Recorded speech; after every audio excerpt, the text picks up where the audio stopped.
আমার বিবাহ করার সামর্থ্য রয়েছে, শারীরিক শক্তিও রয়েছে, কিন্তু বিবাহ করার জন্য যেখানেই প্রস্তাব দেই কেউ বিয়ে দেয় না।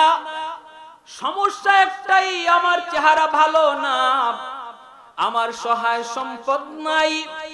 ওগো নবীজি, মক্কা থেকে আমি আপনার সাথে হিজরত করে মদিনায় এসেছি। মদিনায় আমার কোনো ঘর নাই, বাড়ি নাই, চেহারা সুরত আমার ভালো না, কালো। আরবের মানুষ আমাকে গুরাবুল আরব কয়, আরবের কাক কইয়া সম্বোধন করে। এত কালো, এত কালো, এজন্য কেউ বিয়ে দেয় না। প্রস্তাব দেই, বিয়ে দেয় না। কেউ যদি বিয়ে না দেয় আমি বিয়ে করব কেমনে? আর আপনি বলতেছেন বিয়ে না করলে আপনার উম্মতি না, আপনার দলভুক্ত না। এখন আমি কি করি? আমার তো বিয়ে করার ইচ্ছা, কেউ যদি দেয় না আমি করব কি গো নবী? আমরা আমাদের জানমাল দিছি আর আল্লাহ বিনিময়ে জান্নাত দিবেন। খুশি না আপনারা? খুশি না সবাই? এখন বলেন, জান মাল বেচা কিনা হয়ে গেছে, এই জান মালের মালিক এখন আল্লাহ। আমার কি মালিকানা রয়েছে না মালিকানা বাতিল? জান মালের উপরে আমার মালিকানা আছে না মালিকানা গেছে? মালিক কে এখন? আল্লাহ। আর আমি মালিক হয়ে গেছি জান্নাতে। আল্লাহ বুঝাইতেছে, বান্দা আমি যা কিনছি এটা আমারে ভালোভাবে বুঝাও, মরার সাথে সাথে যেটা দিছি এটাও তোমারে ভালোভাবে বুঝাই দেব। আমার জিনিস আমারে দাও, তোমার জিনিস তুমি লয়ে যাও। আমরা যদি আমাদের জানমাল আল্লাহরে ভালোভাবে বুঝাইতে পারি, মরতে দেরি, আল্লাহর ডাকে সাড়া দিতে দেরি, আমাদের জিনিস জান্নাত ও আল্লাহ বুঝাইতে দেরি হবে। সমস্যা হলো আমরা বেচা কিনা রাজি, মুখে কইছি ঠিক, কিন্তু কাজে কর্মে বুঝাই যে না, এই জিনিসগুলার মালিক এখনো আমি। ঠিক না? কারণ এই দেহের উপরে আমার মর্জি চলছে, এই জানের উপরে আমার মর্জি চলছে, এই মালের উপরে আমার মর্জি চলছে। মালিক যদি আমি না হই, মালিক যদি অন্যজন হয়, আর জিনিস যদি আমার দখলে থাকে, তাহলে এটাকে শরীয়তের ভাষায় আমানত বলে। আমানত বলা হয় যে জিনিসের মালিক আমি না কিন্তু দখলে আমার। মালিক আমি না কিন্তু দখলে আমার, এমন জিনিসকে আমানত বলে। আমানতের বস্তু ব্যবহার করার তরিকা হলো, এই বস্তুর মধ্যে যার দখলে আছে সে তার কোনো মর্জি চালাইতে পারে না, কোনো ইচ্ছাই চালাইতে পারে না। যিনি মালিক তার মর্জি মতো ব্যবহার করলে আমানতদারি রক্ষা হয়, আর মালিকের মর্জির খেলাফ ব্যবহার করলে আমানতে খিয়ানত হয়। আমানত কি হয়? লা ঈমান লিমাল্লা আমানাতাল্লাহ, লা ঈমান লিমাল্লা আমানাতাল্লাহ, লা ঈমান লিমাল্লা আমানাতাল্লাহ। মায়ার নবী 3 বার বলেছেন, যার মধ্যে আমানতদারি নেই তার ঈমান নেই, যার আমানতদারি নেই তার ঈমান নেই, যার আমানতদারি নেই তার ঈমান নেই। আমরা তো আমানতের বস্তু খালি মনে করি আমার কাছে কেউ 10,000 টাকা রাখছে, আমার কাছে একটা বস্তু রাখছে, এগুলারে আমানত মনে করি না। আমানত বিষয়টা ব্যাপক। যদি আমরা বুঝে থাকি আমানতের অর্থ, যে জিনিস দখলে আমার, মালিক আমি না, এমন সব বস্তু আমানত। সর্বপ্রথমে এই দেহ আমি আল্লাহর কাছে বিক্রি করে দিছি, আল্লাহ নিয়ে নিছেন, আমারে জান্নাত দিয়ে দিছেন। অতএব দেহটা মালিক আল্লাহ, দখলে আমার, এটা এই দেহটা আমার কাছে আমানত। এটার মালিক আমি না, মালিক আল্লাহ, দখলে আমার, এজন্য দেহটা আমানত।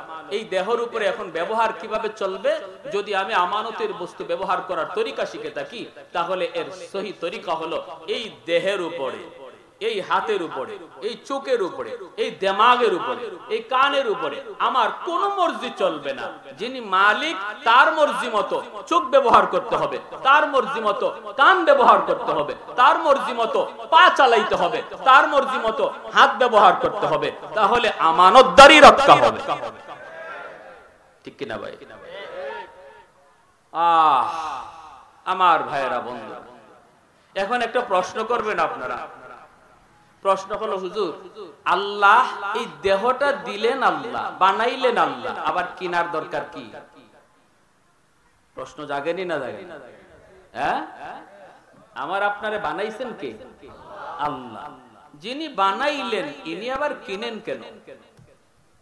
ইনি তো বানাইয়া নিজেই মালিক, কিনবার দরকারটা কি? ইনি তো এমনিই মালিক, উনি আবার কিনেন কেন?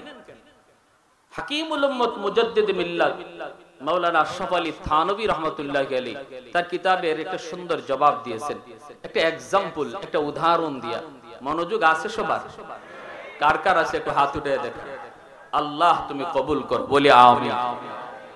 হাকিমুল উম্মত বলেন, একজন বাবা, পয়সাওয়ালা বাবা, অনেক সম্পদের মালিক, তিনটা ছেলে, একটা ছেলে খারাপ। সে মৃত্যুর আগে তিনটা ছেলেরই সম্পদ ভাগবাটোয়ারা করে দিয়ে দিছে। যে ছেলেটা খারাপ, এই ছেলেটা অল্প দিনের ভিতরে তার সম্পদ সব বেচে কিনে শেষ। এরম দুই একজন সাহেবজাদা আমাদের সমাজও আসেনি না নাই? বাপের সম্পদ কেমনে উড়ায় এ নিজেও দেখে না, এমন আসেনি না নাই? হে অল্প সময়ে। এখন এলাকার মানুষ, তার বাপ তো সম্মানী মানুষ, বাপের কাছে আইসা নালিশ দেয়, মিয়া তোমার কুলায় 5,000 10,000 টাকা আনছে, কেউ কেউ 20,000 টাকা আনছে, অমুক তারিখে দিবে, দেয় না। এই অবস্থার মধ্যে তোমার তো ইজ্জত যাবে। পোলাটা না হয় চরিত্র খারাপ, কিন্তু তুমি তো ভালো মানুষ, এই পোলার কারণে তো তোমার ইজ্জত যাবে। এখন এই অবস্থায় বাবা বাজারে বের হতে পারে না, সমাজে বের হতে পারে না, সম্মানী মানুষ পোলার কারণে। বাপে পোলারে ডাক দিয়ে আনছে, আইনা বলতেছে, বাপরে দেখ, তুই তো আমার ইজ্জত রাখলি না, তুই তো আমার ইজ্জত শেষ করে দিলি, নে এখনো ভালো আছে, এখনো ভালো আছে, আর ধান্দা বান্দা করবি না, আর সম্পদ বেচবি না, নে আমি তোরে একটা গাবি দিলাম, এই গাবিটা 5 কেজি দুধ দেয়, এই দুধ তুই 1 কেজি খাইবি, 4 কেজি বেচবে, 4 কেজি দুধ বেচা তুই তোর বউ বাচ্চা নিয়ে সুন্দর সংসার চালাইতে পারবে। আমি বাবা তোরে 1 লাখ টাকা দিয়া এই গাবিটা কিনে দিলাম, এই গাবির দুধে নিজেও চলবে, হ্যাঁ বেচতেও পারবে, খাইতেও পারবে। সাবধান বাবা, এই গাবিটা কিন্তু বেচিস না, তোর বেচন্য অভ্যাস আছে, কিন্তু সাবধান, গাবিটা তুই বেচিস না, এটাতে তুই চলবি, বাবা তোরে দিলাম। আর যদি একান্ত তোর বেতন লাগে, ওই তোর মাথার যদি বেচার সিট উঠতে যায়, তখন আমি বাবারে জানাইস, অন্তত আমারে জানাইয়া গাবিটা বেচিস, না জানাইয়া বেচিস না। এই কথা কইয়া বাবা গাবিটা ছেলেরে দিছে। কিছুদিন খালি গেছে, যার রোগ যেটা, এটা তো আর যায় না। যার যে অভ্যাস, এই অভ্যাস সহজে যায় না। হে একদিন বাজারে নিয়ে গাই তুলে ফেলাইছে বিক্রি করার জন্য। মানুষজন দৌড়ে গিয়া তার বাপরে কয়, মিয়া তোমার পোলায় তো গাবি বাজারে উঠাই ফেলছে। বাবা দৌড়ে গেছে বাজারও, যাইয়া সংক্ষেপে বলে ফেলতেছি, দৌড়ে গিয়ে রশির মধ্যে ধরছে, এই পোলা কিরে, তোরে বলছিলাম না এই গাবিটা বেচিস না, বাজারে তুলছো কেন? পোলা কয়, আমার জিনিস আমি বেচমু, তোমার কি? বুঝেননি? আমার জিনিস আমি বেচমু, তোমার কি হইছে? বাপে কয়, দেখ এটাই কথা ছিল দেওয়ার সময়, কোন কথাটা তো আমার মনে নেই, আমার দরকার লাগছে আমি বেচমু। বাপে কয়, শোন তোর বেচনই লাগবে? কয় বেচমুই আমি। কয়তে নে আমার কাছে বেচ, আমি কিনব। যে বাপে তারে গাবি দিছে, এই বাপেই এখন তার কাছ থেকে কিনে। কথাটা বুঝছেন? তার কাছ থেকে কিনে। বলা, তুমি কিনবা? বলে হ্যাঁ। দাম কত?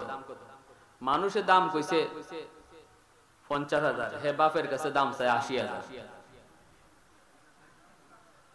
বুঝেননি? বাপে কন্যা 80,000 দিলাম, 80,000 দিলাম, দিয়া বাপের শখে পছন্দ করে কিনছে, 80,000 দিয়ে কিনে নিয়ে আসছে। কিনে এই গাবি আবার পুলারেই দিছে, কিনে আবার পুলারেই দিছে, কয় নে এখনো দিলাম, বেচিস না।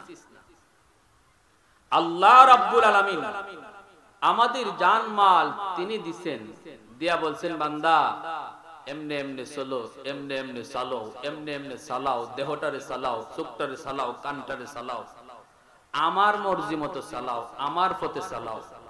যদি কোনো কারণে এই দেহ অন্য কারো কাছে বেচতে চাও, সাবধান, আমি আল্লাহই কিনি। এখন আমরা দেখতেছি দুনিয়াতে আইয়া আল্লাহর দেওয়া এই দেহ আমরা আল্লাহ যে দিছে এই কথা ভুললা আমরা অন্যদিকে বিক্রি করে ফেলাইতেছি, সাথে সাথে আল্লাহ নিজে কাস্টমার হয়ে কিনে নিয়ে নিছে। সুবহানাল্লাহ। বান্দা দিছি আমি আল্লাহ, আর কারো কাছে বেচিস না, নে আমি আল্লাহই কিনলাম। কিনে আবার কইতেছেন তোরেই দিলাম, ভোগ কর, তুই ভোগ কর, কিন্তু সাবধান, সাবধান, বিক্রি করিস না, তুই ভোগ কর, বিনিময়ে আমি আল্লাহ তোর জন্য জান্নাত রেখে দিলাম। সুবহানাল্লাহ। আমরা কিন্তু দেহ আল্লাহরে বুঝাইতেছি না, দেহ থেকে ফায়দা নিতেছি আমরা, কিন্তু বিনিময়ে দিবেন জান্নাত।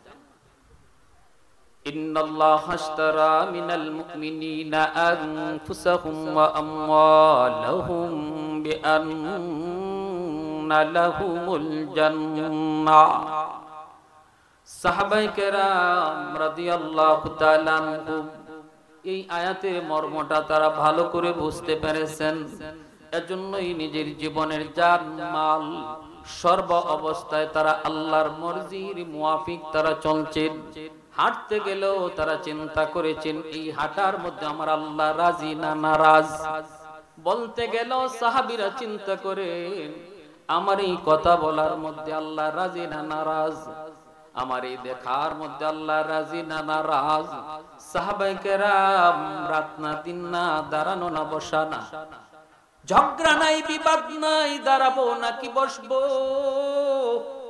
একটাই তাদের জীবনের টার্গেট ছিল, রে যুবক আমার ঘুমটা যেন আল্লাহর মর্জি মতো হয়, আমার খাওয়াটা যেন আল্লাহর মর্জি মতো হয়, আমার ব্যবসা যেন আমার আল্লাহর মর্জি মতো হয়, চোখের দেখাটা যেন আমার আল্লাহর মর্জি মতো হয়। আল্লাহর নবী মসজিদে নববীতে বসা, হঠাৎ করে মায়ার নবী দেখেন একজন সাহাবী পাগল পারা হয়ে নবীর দরবারে হাজির। আল্লাহর নবী বলতেছেন সাহাবীরা রে কে, তার একটু জায়গা করে দাও। সাহাবীরা একটু জায়গা করে দিলেন। পাকিস্তানের একজন লেখক হায়রাত আঙ্গিজ ওয়াকিআত নামক কিতাবের ভিতরে ঘটনাটা উল্লেখ করেছেন, নবীর যুগের ঘটনা। নবীজি বলেন সাহাবীরা একটু সরো সরো, দেখতে তো আমার সাদ সালামি মনে হয়। নবী জিজ্ঞেস করেন রে সাদ, ও সাদ এত পাগল পারা হয়ে নবীর দরবারে কারণ কি? সাদ সালামি বলতেছে নবী গো পেরেশান হয়ে আপনার দরবারে এসেছি, সমাধান পাই না, আপনি সমাধান দেন। আল্লাহর নবী বলেন কি পেরেশানি একটু শোনাও। সাদ সালামি কই নবী গো আপনি তো একখান হাদিস বলেছেন বিবাহ করা আমি নবীর সুন্নাত, আন নিকাহু মিন সুন্নতি ফামান রাগিবা আন সুন্নতি ফালাইসা মিন্নি। বিবাহ করা আমি নবীর সুন্নত, এই সুন্নত যদি কেউ পালন না করে সে আমার দলভুক্ত নয়। হাদিস কানা আপনার কিনা একটু বলেন। নবীজি বলেন হাদিস কানা তো আমার। ওগো নবীজি হাদিসের কারণে আমি বড় বিপদে পড়েছি, পেরেশানিতে পড়েছি। বলো না কি পেরেশানি? পেরেশানি হলো আমার বিবাহ করার সামর্থ্য রয়েছে, শারীরিক শক্তিও রয়েছে, কিন্তু বিবাহ করার জন্য যেখানেই প্রস্তাব দেই কেউ বিয়ে দেয় না। সমস্যা একটাই, আমার চেহারা ভালো না, আমার সহায় সম্পদ নাই। ওগো নবীজি মক্কা থেকে আমি আপনার সাথে হিজরত করে মদিনায় এসেছি। মদিনায় আমার কোনো ঘর নাই, বাড়ি নাই, চেহারা সুরত আমার ভালো না, কালো। আরবের মানুষ আমাকে গুরাবুল আরব কয়, আরবের কাক কইয়া সম্বোধন করে। এত কালো, এত কালো, এজন্য কেউ বিয়ে দেয় না, প্রস্তাব দেয় বিয়ে দেয় না। কেউ যদি বিয়ে না দেয় আমি বিয়ে করব কেমনে? আর আপনি বলতেছেন বিয়ে না করলে আপনার উম্মতি না, আপনার দলভুক্ত না। এখন আমি কি করি? আমার তো বিয়ে করার ইচ্ছা, কেউ যদি দেয় না আমি করব কি গো নবী? এই পেরেশানি নিয়ে আমি আপনার দরবারে এসেছি। আল্লাহর নবী রহমতের নবী তখন বলেন, সাদ রে, কেউ যদি তোমার কাছে বিয়ে দেয় না, কয় না, নবী বলেন যাও, মদিনার অমুক লোক একজন জমিদার, মদিনার সবচেয়ে বড় জমিদার, সে সম্পদের কোনো অভাব নাই, সন্তান মাত্র একটা মেয়ে সন্তান, তার কাছে তুমি বিয়ের প্রস্তাব লয়া যাও, বিয়ের প্রস্তাব লয়া তুমি যাও, এই নবী তোমাকে পাঠাইছি।